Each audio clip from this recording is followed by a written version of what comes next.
সকালটা শুরু হয়েছিল গানের রেওয়াজ দিয়ে। গানের রেওয়াজটা আমি প্রতিদিন করি।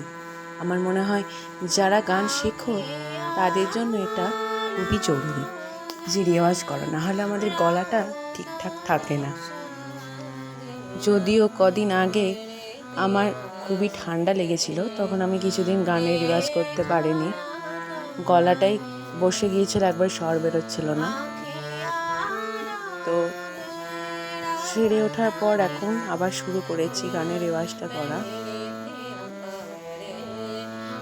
তোমরা নাকি জানো যে আমি বিএড করছি, তো সেজন্য একটা চাপও আছে বিএডের। তো সকালবেলা উঠে আমি রেওয়াজ করি, তারপর আমার টিউশন পড়ানো থাকে, তারপর সেটা পড়াই, তারপর তাড়াহুড়ো করে স্কুলের জন্য রেডি হই। কারণ এখন টিচিং চলছে, তো আমাদের স্কুলে গিয়ে বাচ্চাদের বা ছাত্রদের পড়াতে হয়। তো প্রায় প্রতিদিনই যেতে হয় আমাদের। তারপর তো প্র্যাকটিকাম আর টিএলএমের আর লেসন প্ল্যানের চাপ তো আছেই। তো আমি রেওয়াজ করার পর তারপর গিয়েছিলাম টিউশনে।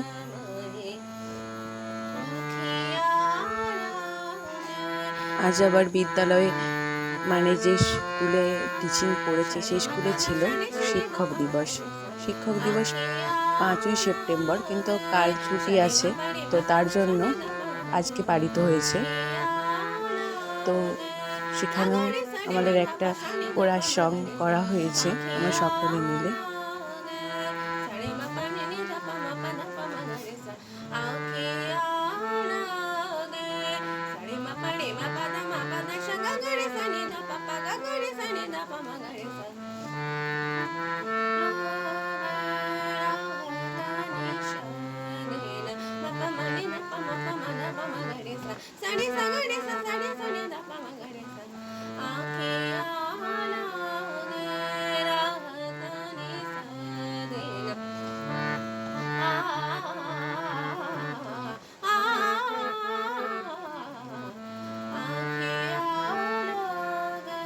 এরপর বাপি ইলিশ মাছ এনেছিল, তো সেটার জন্য প্রিপারেশান চলছিল কেমনভাবে রান্না হবে।